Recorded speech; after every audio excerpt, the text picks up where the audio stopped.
Today's episode is for anyone feeling overwhelmed by debt, struggling with money shame, and craving a judgment-free conversation about how financial pressure affects our mental health.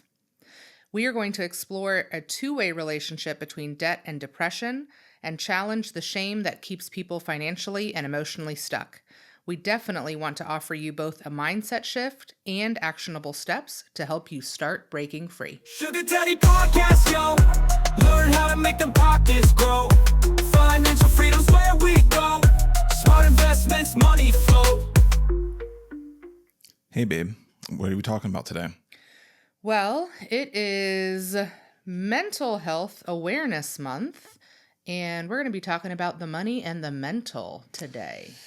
Yes. May is Mental Health Awareness Month. And thankfully, over the past few years, there definitely has been a push for being more open and talking about mental health struggles that, individuals may be having.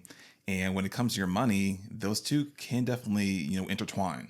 Yeah, absolutely. I think there is a lot of mental space that is taken up by money problems, money shame, money guilt, money plans. Really, just anything that touches money could be very mentally draining and exhausting and triggering for many people. Yeah, I would definitely say that money is a stress inducer, unfortunately, for a lot of people. And when you don't address it properly, then it filters into every other aspect of your life, as far as how you're going to interact with your spouse, how you interact with your kids, how you interact with your friends, how you interact at work. So it is definitely something very important that does need to be addressed. And I don't think when it comes to, we think about mental health in so many different aspects, I don't think we often think about it in relationship to money. Right. Even though, think about it. I have friends in my circle who make a great income, are high earners, but maybe they have student loan debts. Maybe they have moved a parent in. Some people have teenagers, but also young kids, and then maybe even college age kids who, they've taken on their kids' student loans. That's, a landscape in itself right now that is just, that's mentally draining because who can even keep up with all the different repayment plans and all the things going on. There's just so much that occupies our mental space that touches money. And honestly, I know it's keeping them up at night. And I think if you're listening to this episode today, you're not alone. I think that normalizing the conversation, which is why we started the podcast in the first place, is the best place to start, but also digging in and figuring out not only why do you feel the way you feel, but how can we come out from this? I agree with everything you said. I also do want to preface that we are not professionals within the mental health space. No. We are not psychiatrists, therapists, counselors, none of that. None of the above. We're more or less talking about just from our own personal experience. And then obviously we do have experience within the financial realm area to, speak on that aspect. Yeah. But really today's conversation is going to be around the common debts that, most of us have some sort of experience when you're thinking about student loans, credit cards, medical debts, lifestyle creep. I have student loans. I had shoulder surgery last year. Now Brandon tore his Achilles. So now we're dealing with that. We found out, was it yesterday, I think, that our out of pocket for you is $9,000. It's just all so much. Even when I know that we're doing fine, you could always be doing better. We always want to save more money. We had plans for my bonus. Now Brandon got hurt. Now we're getting a tax refund we weren't expecting, which is such a blessing. But now we're having to have the conversation of, okay, well, how do we make the most strategic decision? So even when you're in a good place, quote unquote, good place with money, it still takes a lot of our mental space. It still is something that we talk about all the time because we're trying to be strategic. We're trying to be smart. We're trying not to mess up. We're trying to set ourselves up for our future and plan for retirement and all the things. And I'll be honest, it keeps me up at night. Even if you're thinking about miles and points and how to get the best bang for your buck when it comes to your vacation and your flights, and it's all draining and it's all a lot mentally. Yeah, I said that and also you got to think about it too. It's on top of everything else that's going on in the world right now. Especially with technology, we are so inundated with so much negative information on a regular basis that sometimes I feel like it's hard to come up and breathe because, Yes. unfortunately, I mean, I found myself kind of in the same rut sometimes, is that with the algorithm that happens with social media, you want to be aware of what's going on in the world and you're looking through that information. But then also what then happens is that now that information is all in your algorithm. So that seems You can't get away from it. You can't get away from it. So you're trying to scroll maybe just to like have some mindless entertainment, but you're still being inundated with all that negative information. And like I said, it's a hard balance because especially like, for Jess and I as people of color, we have to stay informed. But at the same time, staying informed can also put you in a bad mental health space. Yeah, you have to set your boundaries. I mean, a few years ago, we were not in a good place mentally. During the pandemic with CNN and... Yeah, we were just watching we were consuming way too much news. None of it was positive. I mean, it was on all the time. It was just not good. So we had to set some boundaries. I've been setting some boundaries. But I think one of the important things to call out is that your mental state when it comes to your money is not just emotions, right? It's not just I feel bad, I feel anxious, I feel this, I feel that. It is based on your circumstance. And sometimes our circumstances are self-induced, and other times they are just what they are. They are circumstances. They are products of your environment. And sometimes, we get into debt because we didn't have a choice. And so that is something that I think is really important to acknowledge too, that sometimes it is just based on our circumstance. And hopefully we can change the circumstance to get us out of that debt depression loop, right? Where that chronic financial stress, is causing not only the emotional part of that mental fatigue, but also, I mean, we know that it can lead to depression and anxiety, and your cortisol levels are not regulated, which causes a whole other influx of problems. I mean, it really is a loop that we need to be aware of and that we need to be mindful of. Yeah, I mean, it's referred to as the debt depression loop, where you kind of get to a point where you are in debt. So you're having the issues in regards to being able to pay off debt, whether that's student loan debt, credit card debt, whatever it may be. But then that being in debt kind of leads to the feeling of being overwhelmed, which I think most people are familiar with. Guilty. I feel overwhelmed all the time. And then unfortunately what happens when you're overwhelmed, you start to feel as though you can't do anything about it. So therefore you just simply avoid the problem altogether. And as we've discussed numerous times before, avoiding the problem doesn't fix a problem. It just simply leads to making the problem actually worse. So that's like you're letting your bills pile up. You're not checking your mail. You're afraid to log into your bank accounts. You don't want to have that conversation maybe with your partner or spouse to say, it's time for a money meeting. We've got to sit down and look at these numbers. So that's that avoidance. Yeah. And then since you're avoiding it and the problem's getting worse, that leads to you feeling even more like a quote unquote failure because this problem's not being fixed. It's getting worse. Yeah. And once that starts to kick in, that's when your depression, anxiety, and stuff of that nature starts to increase.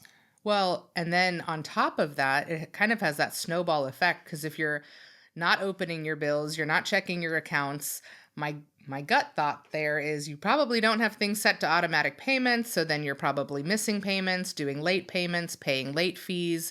That's going to snowball into more debt, which, that problem just becomes bigger and bigger. So avoidance is not the way. And the thing is too, you kind of touched on some of the areas previously, but when you have these issues and they arise, they start to affect you physically. Yes. So it's not just a matter of, your mental well-being. It starts to affect your body physically in the sense of, you start to not be able to sleep. And we know you can't, if you are not getting proper sleep, everything else is going to fall apart.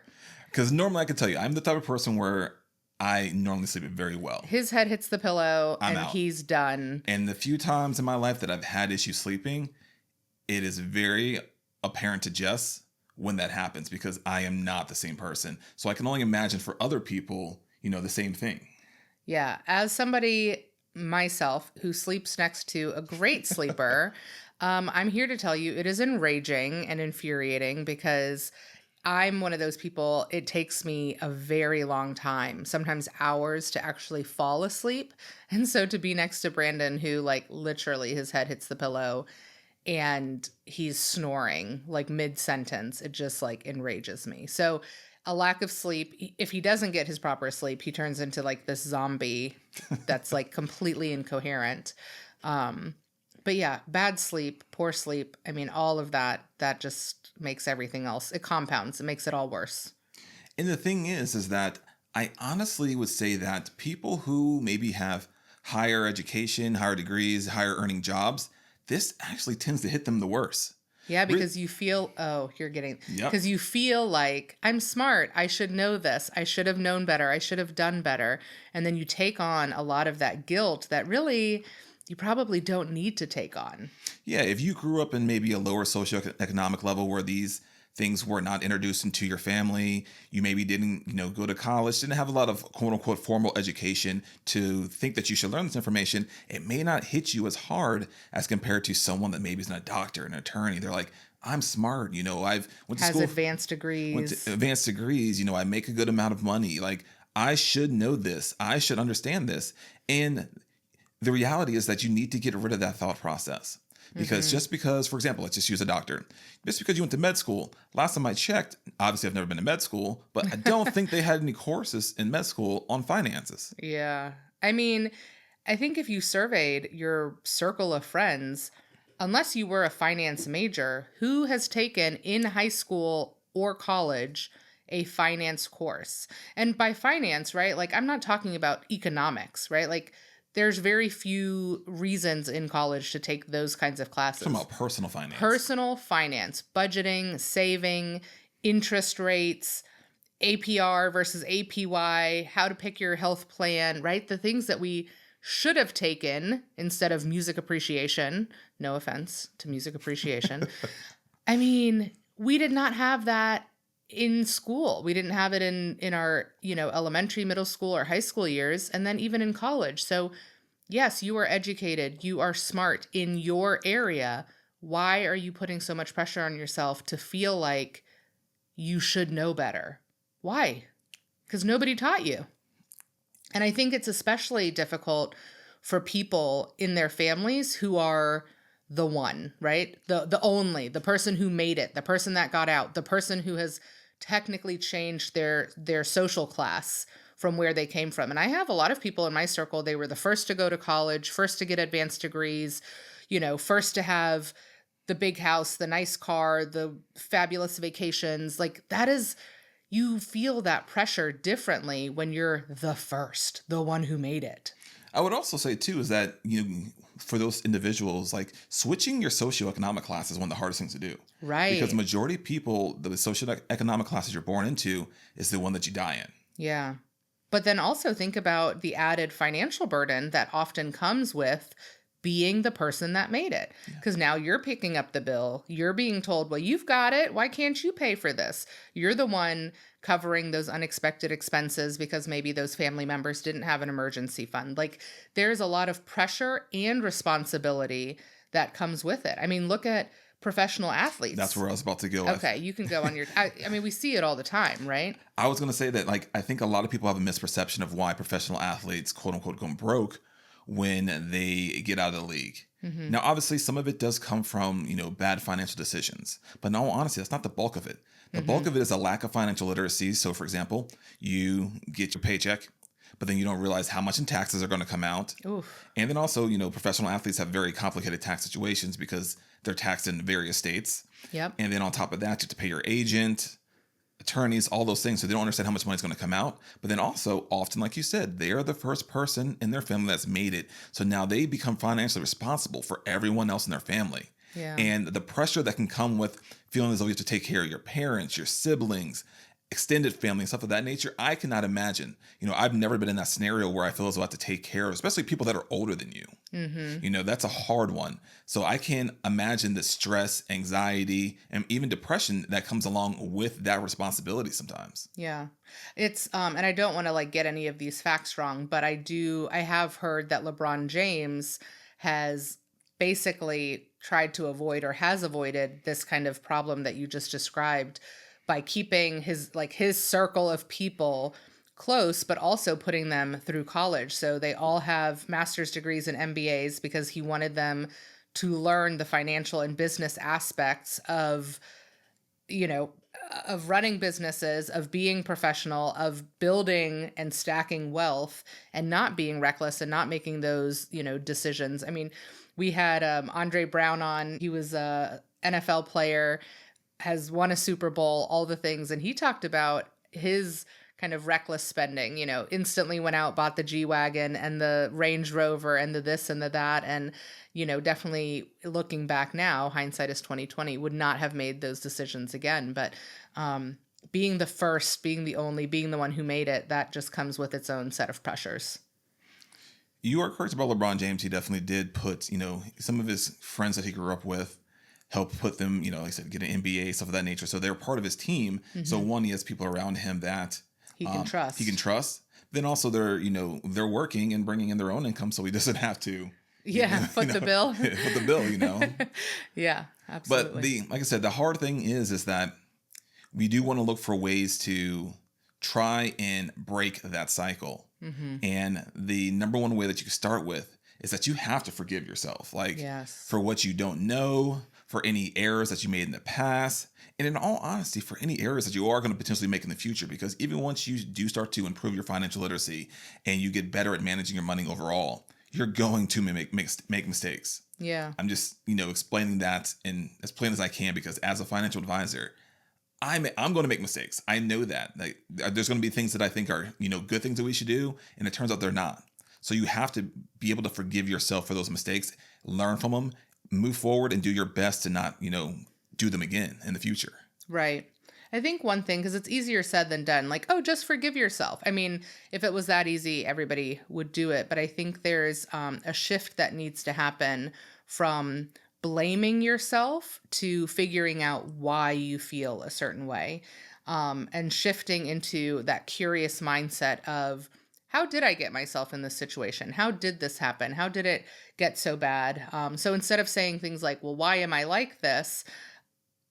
Ask yourself, what is this behavior trying to protect me from? Or what behavior in the past has led me to the circumstance that I'm in now? And really switching to a curious mindset, because just like in our dream framework, we have to understand where our feelings about money come from.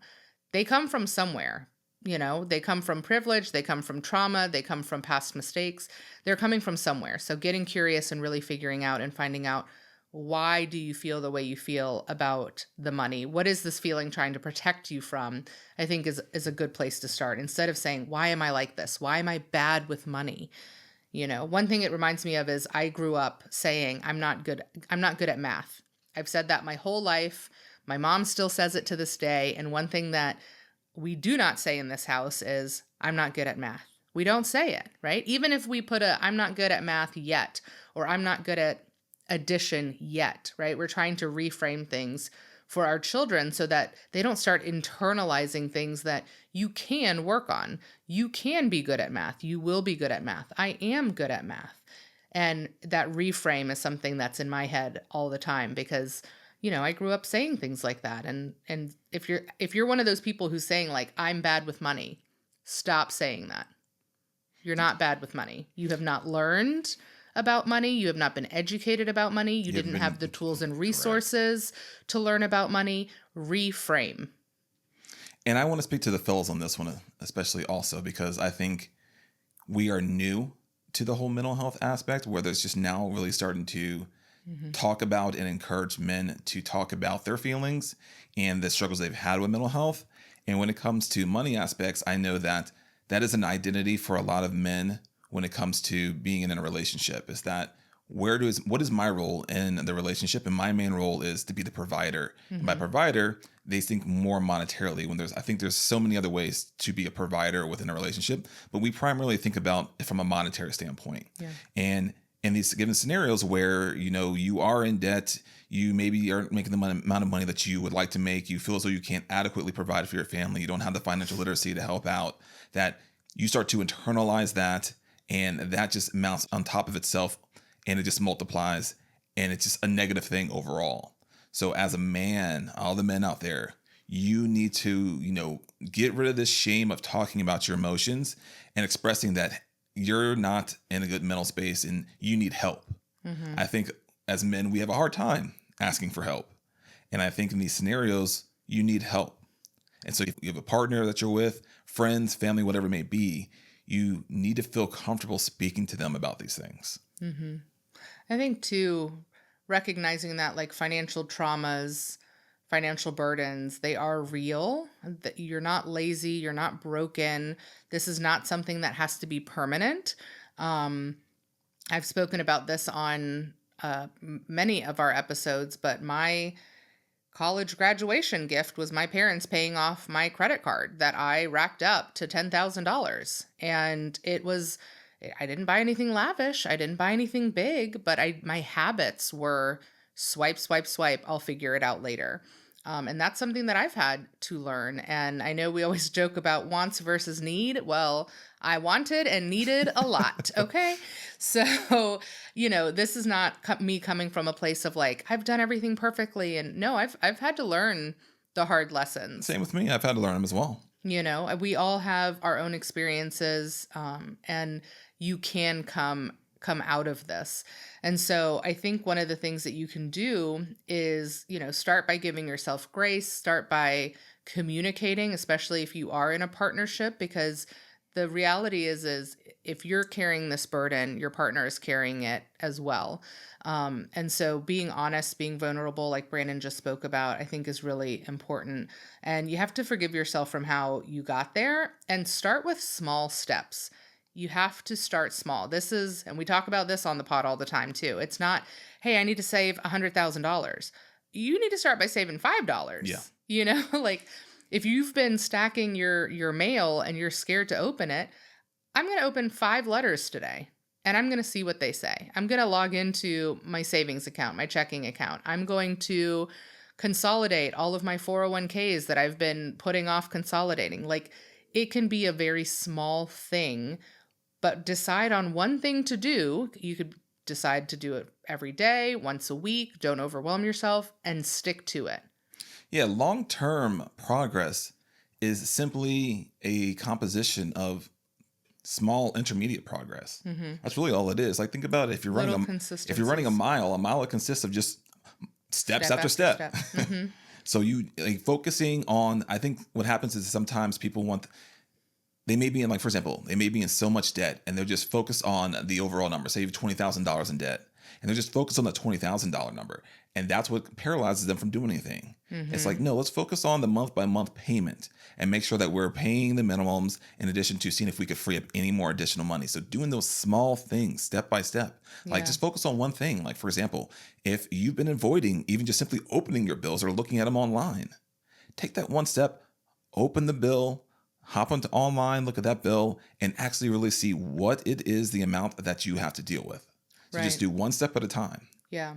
I think too, putting little things in place to help you stay accountable. So, putting it on your calendar, putting an alert on your phone. Hey, I'm going to open my bills at 6 p.m. tonight, or I need to move $5 into my savings account, or better yet, I'm going to automate a $5 move from my checking to my savings, on a weekly basis or bi-weekly basis, whatever that might look like. Whatever it is that you are trying to tackle or that you need to start tackling, put processes in place to help you stay accountable, to make it easier so that you don't, what I think is really important here is it's easy to disappoint ourselves, right? And so that feeds back into, I'm lazy, I'm bad with money, I can't do this. So it goes back into that loop where you're just going to get stuck. So set yourself up for success, automate things, schedule things, be really intentional so that you can't say, oh,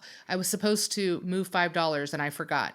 Put it in your calendar. And then right then and there, you move that $5. And then the next week you set up the automation so that you don't have to have the calendar invite. Do something small. Yeah, the idea here is to reduce friction. Make things in life as easy as possible for you to succeed. And I'm huge on that with my clients. You do need to understand who you are as a person. And there are things about you that you can change, and there are going to be other things that are just going to be a little bit harder. So those things are a little bit harder to change. Let's go ahead and put these processes in place to make it as easy as possible for you to actually be successful. Yeah, absolutely.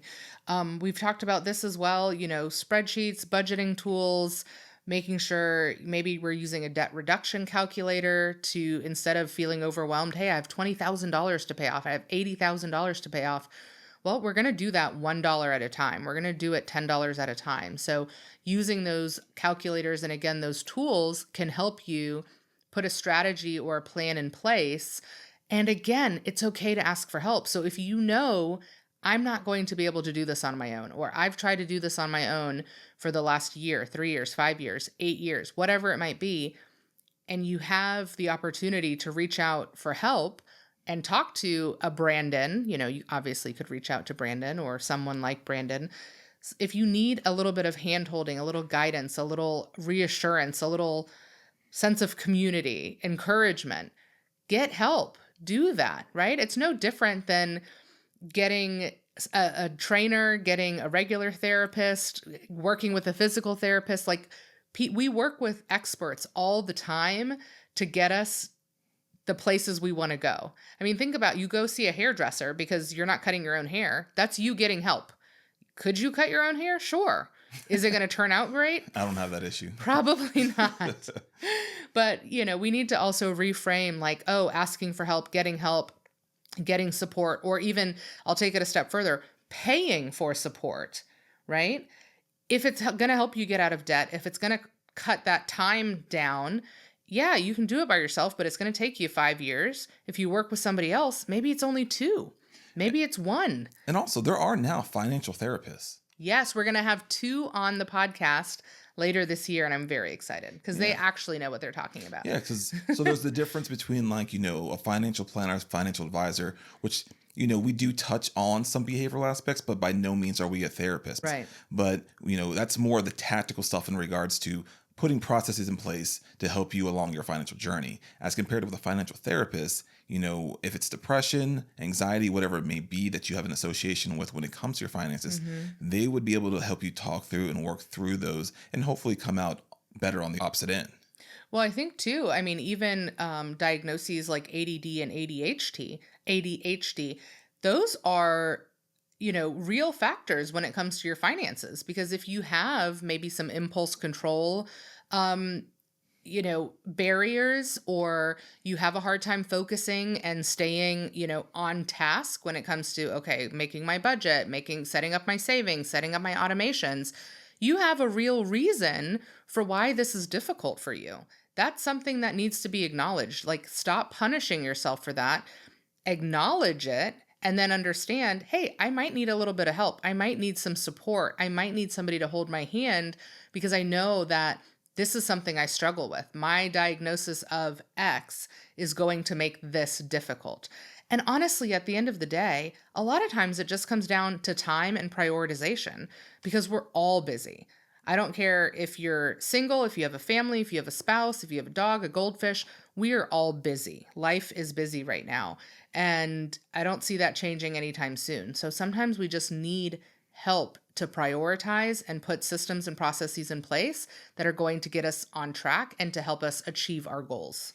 I also think it's very interesting that you had brought up the ADHD aspect as far as how you're able to manage these tasks. Because that's one thing that I've actually started thinking about more recently as I dive more into behavioral finance as far as working with clients, is that I do need to understand these things about you as a client. So like if you do have ADHD,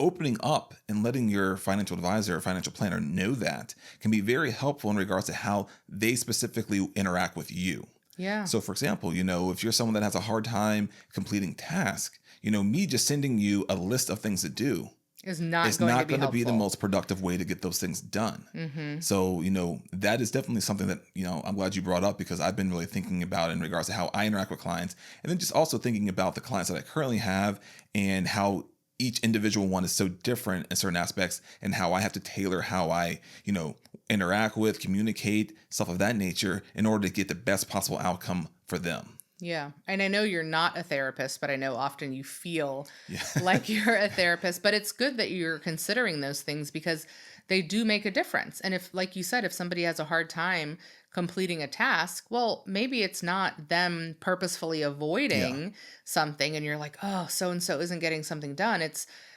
hey, maybe we need to schedule a 15-20 minute sync and we can do it together so we can ensure it gets done. I mean, that's a process change. Yeah, since obviously a person who was working with me is paying me, so I have never encountered a situation where someone is just purposely avoiding me. Right. It's more or less finding out what is underneath the surface that is going on that's preventing them from having the outcome that we want to have. Yeah. All of these considerations, they matter, they're real, they're valid. And we just wanted to highlight some of these things in today's episode to let you know that you're not broken, you're not lazy, you're not bad with money, you haven't been taught, you haven't been given the skills yet, and you don't have to remain stuck here. There are so many stories of people who have been in loads and loads of debt and are now multimillionaires because they either got help, they figured it out, they, listened to podcasts like ours, they started working with financial advisors, whatever that might be. It's okay to ask for help. We are encouraging you to get the help wherever you need it in your life, and to help you make those steps to help you reach your goals. I agree. Yeah. So happy Mental Health Awareness Month. Hopefully, after this episode or any episodes that you've listened to with us, that this is always a safe space. We are here to encourage you. We are rooting for you, and we wish you well, and we hope to see you next time. Sugar Daddy Podcast, yo. Learn how to make them pockets grow. Financial freedom's where we go. Smart investments, money.